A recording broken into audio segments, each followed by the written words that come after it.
America is trying to control who gets the most important chips in AI. So the first question is simple. Who is it really trying to block? The second is bigger. Why have AI chips suddenly become this sensitive?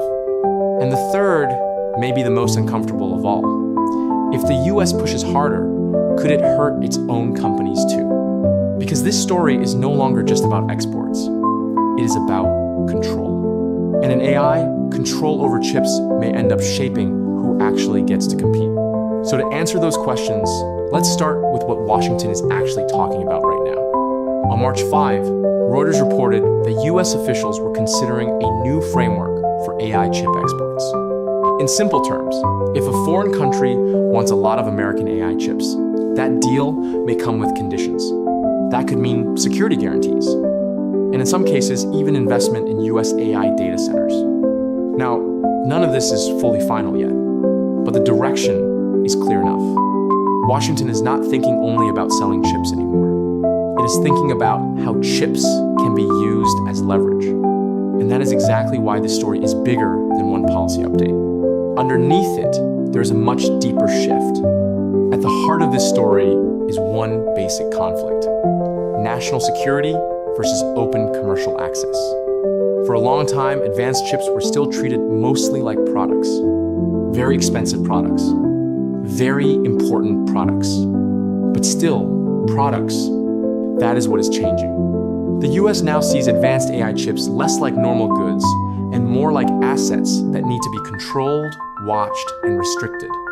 So the question is no longer just who can buy them. It is who should be allowed to have them at all. And once you look at it that way, the next question almost asks itself, why have chips become this sensitive in the first place? The deeper reason is actually pretty straightforward. AI chips are not just pieces of hardware anymore. They're the engines behind model training, deployment, and large-scale computing power. Put simply, if you do not have enough of them, your AI ambitions hit a wall fast. That is why advanced semiconductors are now tied to things like military capability, strategic computing power, and long-term technological advantage. So when America talks about controlling chip flows, it is not really just talking about trade. It is talking about future power. And once chips are treated like strategic infrastructure, the next question stops being abstract. It becomes very practical. Who is the US actually trying to slow down?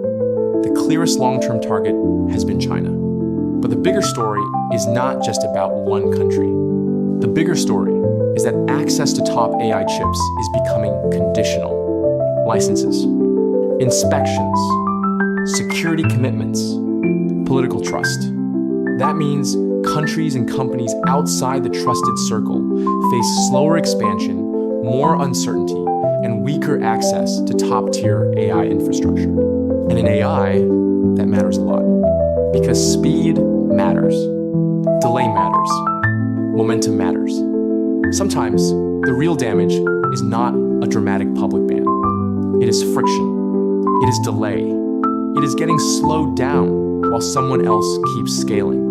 But this is also where the story gets more complicated. Because tighter control does not only create costs for the outside world, it can create costs inside America too.